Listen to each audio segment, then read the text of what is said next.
O Senhor esteja convosco. Proclamação do Evangelho de Jesus Cristo segundo Mateus.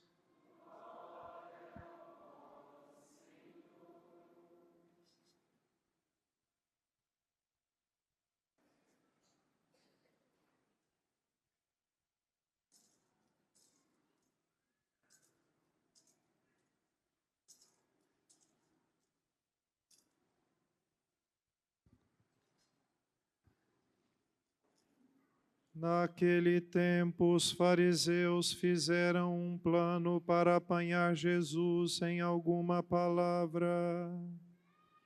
Então mandaram os seus discípulos, junto com alguns do partido de Herodes, para dizerem a Jesus: Mestre, sabemos que és verdadeiro e que de fato ensinas o caminho de Deus. Não te deixas influenciar pela opinião dos outros, pois não julgas um homem pelas aparências. Dize-nos, pois, o que pensas. É lícito ou não pagar o imposto a César? Jesus percebeu a maldade deles e disse: Hipócritas, por que me preparais uma armadilha? Mostrai-me a moeda do imposto.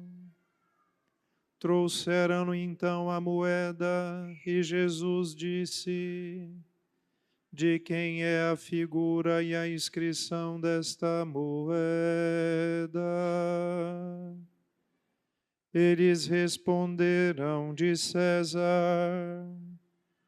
Jesus então lhes disse: Dai, pois, a César o que é de César, e a Deus o que é de Deus. Palavra da salvação.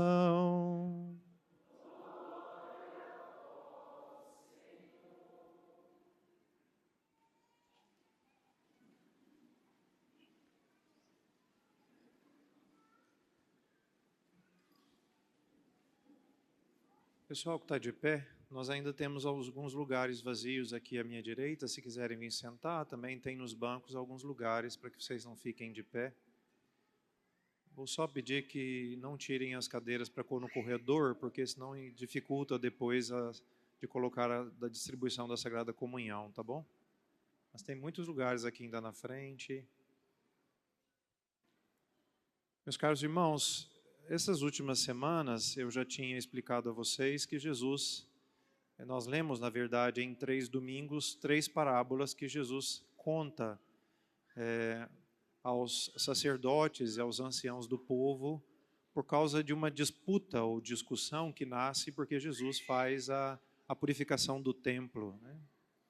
E depois de Jesus contar aquelas 3 parábolas, como eu já também tinha explicado anteriormente, aqueles homens que estavam entendendo bem, e foi este o objeto da minha homilia na semana passada, que compreendiam bem o significado da parábola, eram capazes, inclusive, de tirar as consequências práticas disso, mas por causa da dificuldade de se abrirem ao Evangelho, não aceitavam aquilo que Jesus estava ensinando. O texto de hoje é continuação daqueles que nós estamos ouvindo. Por isso o Evangelho começa dizendo que os fariseus, diante daquele confronto que viveram com Jesus e da evidência de que Jesus estava, na verdade, correto naquilo que estavam dizendo, então eles saem dali e começam a tramar um plano, como diz o texto do Evangelho de hoje, para pegar Jesus em alguma palavra. Muito interessante, assim, quando a gente vai vendo as nuances da descrição do Evangelho, como esta falta de honestidade, podemos dizer assim, da parte, sobretudo, dos fariseus, de quem se esperava, porque eles conheciam a lei de Deus, de quem se esperava um acolhimento do Evangelho, né? Como a desonestidade e a falta de sinceridade mesmo que não fosse em todos da mesma maneira, ou até maliciosa, né? Como isso vai construindo, vamos dizer assim, na vida deles, uma série de incoerências. E aqui aparece a primeira, né? Eles eram contrários ao partido dos herodianos, mas nesse momento se unem, podemos dizer assim, aos seus inimigos, porque não podendo suportar Jesus, precisam encontrar algum meio de atacá-lo, né? O texto diz que os fariseus mandam seus discípulos, juntos com aqueles do partido de Herodes, para pegarem Jesus em uma palavra, né? Na época de Jesus, o império que dominava a Palestina era o Império Romano. E é claro, o imperador César Augusto não é que estava lá na Palestina para exercer o seu comando. Então tinha alguém que comandava em seu lugar, que era o governador romano daquela terra, né? Neste caso, era Herodes. Na verdade, Herodes era uma espécie de príncipe que exercia o poder em nome do imperador romano, junto com Pôncio Pilatos, vamos dizer assim, né? Essas eram duas figuras de autoridade, mas que exerciam o seu poder juntamente com o imperador, ou no lugar do imperador César Augusto. Então, os partidos de Herodes, na verdade, eles estavam a favor do Império Romano, e por isso eram a favor de que se cobrasse impostos, de que se sustentasse todas as necessidades do Império Romano através desse pagamento de impostos, taxas, etc., né? Já os fariseus viam no Império Romano, naquela subjugação imposta pelo Império Romano, como uma espécie de castigo, né? Ou como uma espécie de escravidão. Por isso, eles se declaravam inimigos, ou pelo menos se sentiam assim como inimigos dos herodianos. E, apesar de tudo isto, por causa de Jesus, eles são capazes de se associar a esses herodianos, né? Que é uma coisa também curiosa, porque a gente sabe muito bem que os fariseus não tocavam em pessoas impuras para não se contaminarem das suas impurezas. Por isso, inclusive, criticavam Jesus quando ele comia com os pecadores. Mas está vendo aqui como eles vão criando uma espécie assim de círculo vicioso por não quererem aceitar Jesus, condenam Jesus por certas práticas, mas eles mesmos fazem as mesmas coisas em vista de destruir aqueles que ele consideravam seu inimigo, né? Uma espécie de argumento maquiavélico, né? Para Jesus não pode, mas para nós os fins justificam os meios. Ou seja, já que a gente quer destruir Jesus, então a gente até é capaz de ir com os infiéis, né? Estar com aqueles que são impuros, mesmo que a gente ataque o próprio Cristo de estar comendo com os pecadores, né? Então, interessante como a malícia dos fariseus, na verdade, vai fazendo com que eles caiam naquilo que eles mesmos condenavam que Jesus estava fazendo. Então, eles mandam os seus discípulos e querem saber de Jesus se era justo ou não pagar o imposto a César. Existia um grupo de judeus chamado de Zelotas, da onde saiu também um dos apóstolos de Jesus Cristo, né? Simão o Zelota, isto aparece lá na lista entre os apóstolos. Então, tinha um grupo que era radicalmente contra pagar esse imposto. Então, a pergunta se Jesus aceitava ou não pagar o imposto a César, em certa medida, é para ver justamente se Jesus pertencia ao grupo desses chamados zelotas, né? Então, eles perguntam a Jesus, né, é justo ou não pagar o imposto a César? Aqui, a pergunta, em certa medida, podemos dizer assim, ela é de cunho político, né? Porque, na verdade, aqueles homens estavam vendo Jesus como uma espécie de subversivo que não aceitava o poder de César Augusto, do imperador romano. Inclusive, vai ser esta argumentação que os próprios judeus, depois, naquele processo que leva Jesus à morte, vão aduzir, né? Eles vão dizer a Pôncio Pilatos, ele é contra o imperador César Augusto, né? Ou seja, é uma razão política que está por detrás desta pergunta, né? Então, devemos ou não pagar o imposto a César? E Jesus pede que eles mostrem a moeda do imposto, porque o imposto era pago, melhor dizendo, com uma moeda de prata, que era uma moeda vigente naquela época. É como se ele dissesse, mostra para mim R$1, entendeu? Mostra a moeda aí, fazendo favor, né? Naquela época não tinha nota, né? Então mostra a moeda, o imposto do templo. Então eles mostraram a moeda e se via na moeda a efígie ou o rosto do imperador César Augusto. Isto era uma prática comum naquela época. Quando um imperador tinha domínio sobre o seu lugar, ele mandava imprimir moedas naquela época, cunhar moedas, porque naquela época elas eram feitas de metais preciosos, ou de ouro, ou de prata, ou de cobre, né? E mandava colocar a sua face naquela moeda, né? Só uma curiosidade é que no Santo Sudário, quem participou das minhas meditações neste ano para a Semana Santa a respeito do Santo Sudário, me viu dizendo que por causa da microscopia, fizeram uma espécie de microscopia eletrônica do Santo Sudário e descobriram que nos olhos do homem do sudário tinha uma moeda que era chamada lepto. E nela tinha também efígie de Herodes daquela época, entendeu? Então, para dizer que aquele linho tinha envolvido uma pessoa morrida naquela época, né? Então, só por curiosidade, para mostrar como eles mandavam cunhar a moeda com a sua efígie, com o seu rosto, porque isso também era uma espécie de expressão do seu próprio poder, né? Então, Jesus diz, mostra a moeda, né? De quem é essa efígie aí? E eles dizem, de César. Então, Jesus resolve o problema dizendo simplesmente, dai a César o que é de César e a Deus o que é de Deus. Esta resposta, que a gente também poderia meditar no sentido social, em certa medida nós podemos dizer assim também político, né? Porque poderíamos tirar conclusões também nesse sentido, e é interessante porque se a gente lê os documentos da doutrina social da igreja, a igreja vai tomar este texto, inclusive, para refletir sobre questões que estão ligadas à vida em sociedade, à política, etc., a relação entre a igreja e o Estado, né?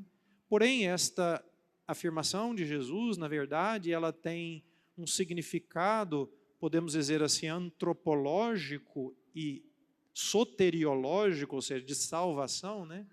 Maior do que este elemento social, a gente pode dizer. Por quê? Porque esta imagem da efígie, do rosto, do busto do imperador na moeda, né, nos lembra um elemento muito importante, né? Que nós, seres humanos, somos, na verdade, o grande tesouro de Deus. Entre todas as criaturas, o homem ocupa aquele lugar principal, né? O homem está no topo da criação. E por isso, se comparado às outras criaturas, o homem, a gente pode dizer, é a grande pedra preciosa de Deus. Se a gente quisesse usar analogamente os elementos deste texto de hoje, nós somos a moeda mais preciosa de Deus. E assim como os imperadores colocavam a sua efígie, podemos dizer assim, né? Colocavam o seu rosto na moeda, também Deus cuidou de colocar em nós a sua imagem, né? Então, nós somos criados à imagem e semelhança de Deus. Então, simbolicamente, nós podemos dizer que Deus imprimiu o seu rosto em nós. Por isso é que podemos dizer que, se comparado àquilo que é dado a César, né, o homem é justamente aquela moeda preciosa que deve ser dada a Deus. Ou seja, em nós está impressa a imagem de Deus e, por isso, assim como as coisas deste mundo, nós as damos ao poder desse mundo, né? Aquilo que é de Deus, então, pertence a Deus e deve ser dado a Ele. E aqui é muito bonito porque os discípulos dos fariseus e os herodianos, eles vão a Jesus e usam de uma espécie assim de ironia, porque eles não acreditavam nisso, né? O que na verdade eles queriam com aquele jogo de palavras, se a gente quisesse dizer mais vulgarmente, com aquela paparicação que eles fizeram, né? Eles queriam angariar a atenção de Jesus, né? Oh, mestre, nós sabemos que o Senhor é muito verdadeiro, nós sabemos que o Senhor não olha as aparências, que o Senhor não se deixa levar pelas pessoas, ou seja, não é influência. Diz para nós, né? E de fato Jesus era tudo aquilo, apesar de que eles não acreditavam. Jesus é justamente este verdadeiro, né? Ele não é só o verdadeiro, ele é a verdade, né? Ele é justamente esta verdade que nos indica o caminho verdadeiro. E por isso, em Cristo, nós entendemos bem o que significa esse ser imagem e semelhança de Deus. Porque em Jesus nós descobrimos que, como homens, toda a nossa vida deve ser oferecida ao Senhor. Que como seres humanos, como tesouros de Deus, a nossa vida só é vivida em sentido verdadeiro e pleno quando nós a oferecemos ao Senhor. E aqui eu queria tirar algumas consequências que me parecem importantes, sobretudo considerando o momento em que nós vivemos na nossa sociedade, né? Desde a virada da Idade Média para a Idade Moderna, nós estamos sendo constantemente provocados e estimulados a procurarmos uma espécie de independência de Deus, né? A gente sabe muito bem que um dos elementos que caracterizam esta passagem epocal, né, esta mudança de época, é que o mundo até então, na Idade Média, era teocêntrico, né? Deus estava no centro de todas as coisas. E por isso o elemento que conduzia a vida de todas as pessoas era a fé, né?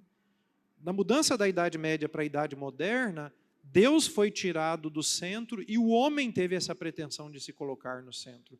Por isso nós passamos de uma época teocêntrica para uma época antropocêntrica, né? Ou seja, o homem que vai sendo colocado no centro. E não só isto, né? Esta mudança de paradigma e de visão de mundo, na verdade, foi vista como uma espécie de verdadeira libertação para o homem. Os filósofos daquela época, inclusive, propunham que, na verdade, este caminho fosse um caminho de emancipação. Kant, por exemplo, que foi um dos filósofos daquela época, dizia como uma espécie de moto, né? Ousem saber, ousem conhecer. Ou seja, ousem usar a razão de vocês e abandonem esta escravidão.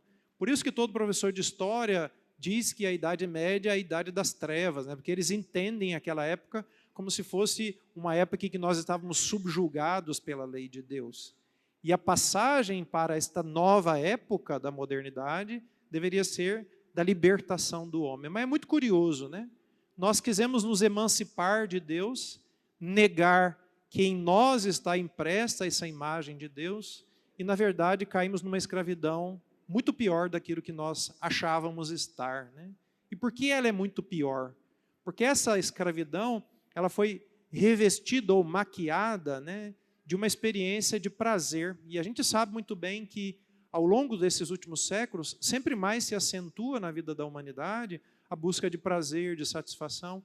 Inclusive, assim, por tudo aquilo que vai sendo criado, né, o acesso às informações, sobretudo aquilo que o acesso às informações nos dão, né, uma experiência sempre mais prazerosa. A nossa vida está se tornando sempre mais fácil, mais cômoda.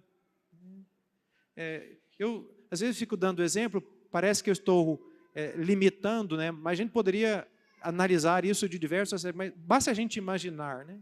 Hoje você está com fome, você não precisa nem se dar o trabalho de cozinhar, né? Você pede um iFood, né? Se você está com uma roupa suja, você não tem nem trabalho de lavar, basta você colocar tudo na máquina, né? Ou seja, o desenvolvimento técnico-científico que nós experimentamos, na verdade, está nos dando uma vida muito cheia de prazer e muito cheia de facilidades, né? E não só isso, né? Se a gente quisesse enveredar para o confronto entre a lei de Deus e a sua não acolhida, o que o mundo nos propõe, inclusive em desobediência à lei de Deus, é sempre muito mais prazeroso. Se a gente pensa, por exemplo, na pornografia, se a gente pensa no consumo exagerado das imagens na internet, se a gente pensa na dominação de um povo sobre outro, né? Isso nos dá uma sensação de poder, né? Nos dá uma boa sensação de como se nós agora estivéssemos no controle da nossa vida. Então, o que é pior nesse tempo é que essa escravidão na qual nós somos metidos, né? Ela é uma escravidão prazerosa, e por isso o homem acaba se sentindo prazer de ser escravo.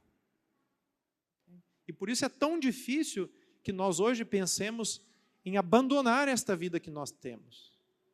E por isso é tão difícil, às vezes, a gente aceitar as exigências bastante profundas que o Evangelho nos faz.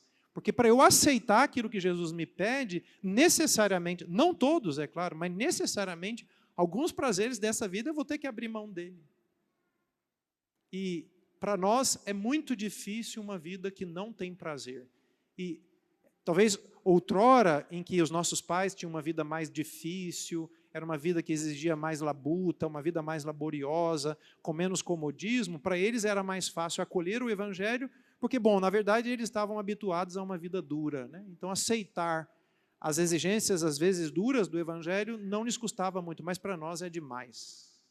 E eu vejo isso na nossa escola lá. Vocês sabem, eu sou diretor de uma escola, né? É muito interessante. E eu comparo isso assim, para não dizer que é do século XV, né? Eu tenho 45 anos. Se eu penso, por exemplo, na minha vida quando eu era estudante, né? E os nossos alunos, assim, eles são incapazes de suportar o menor desprazer. Vou dar um exemplo clássico. Nós tivemos uma avaria lá com...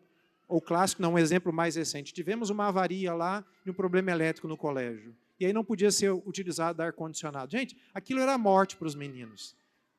Quem tem mais de 30 anos passou a vida inteira estudando em colégio, com a mesma temperatura que nós temos hoje, sem ar-condicionado. Ninguém morreu e ninguém reclamava. E eles fizeram fila lá na coordenação para encher a paciência porque não tinha ar-condicionado. Como se aquilo fosse a última coisa do mundo, a pior coisa do universo, entendeu? Eles não são capazes de suportar estudar sem ar-condicionado. Para vocês verem o nível de fraqueza humana que nós estamos vivendo. E não são só eles, não. Nós entramos na mesma embarcação. Todo mundo fica reclamando da temperatura dentro da igreja. Quando nós éramos crianças, não tinha nem ventilador dentro da igreja, e era Goiânia do mesmo jeito.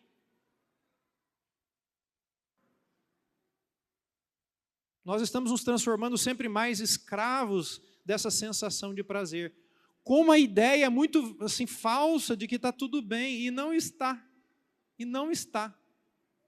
Basta nós vermos a situação que nós vivemos no mundo, tudo que está acontecendo em torno a nós. Por isso que, se nós quisermos ser de Deus, a gente vai precisar ter a coragem de dar a nossa vida para Deus. Nós somos o maior tesouro que Deus tem. O maior tesouro que Deus tem. E a nossa vida deveria ser toda oferecida ao Senhor. Mas, claro, para fazer isso, nós vamos ter que ser capazes de dar a César o que é de César. Para poder dar a Deus o que é de Deus, que é a nossa própria vida. Por isso, é importante que a gente comece a pensar que peso tem o prazer, que peso tem a comodidade, que peso tem esses elementos que estão criando em nós uma falsa emancipação. E que preço eu estou disposto a pagar para ser uma pessoa realmente de Deus? Se estou realmente disposto a dar a minha vida a Deus, porque a Ele ela pertence, porque eu sou imagem e semelhança de Deus. E que preço eu estou disposto a pagar também para dar a César o que é de César? Nós não temos que ter apego a nada. Tem coisas que são deste mundo e que seja dada a Ele. Mas a nossa vida, essa só poderia ser de Deus. E a gente deveria dar a Ele. Louvado seja o nosso Senhor Jesus Cristo.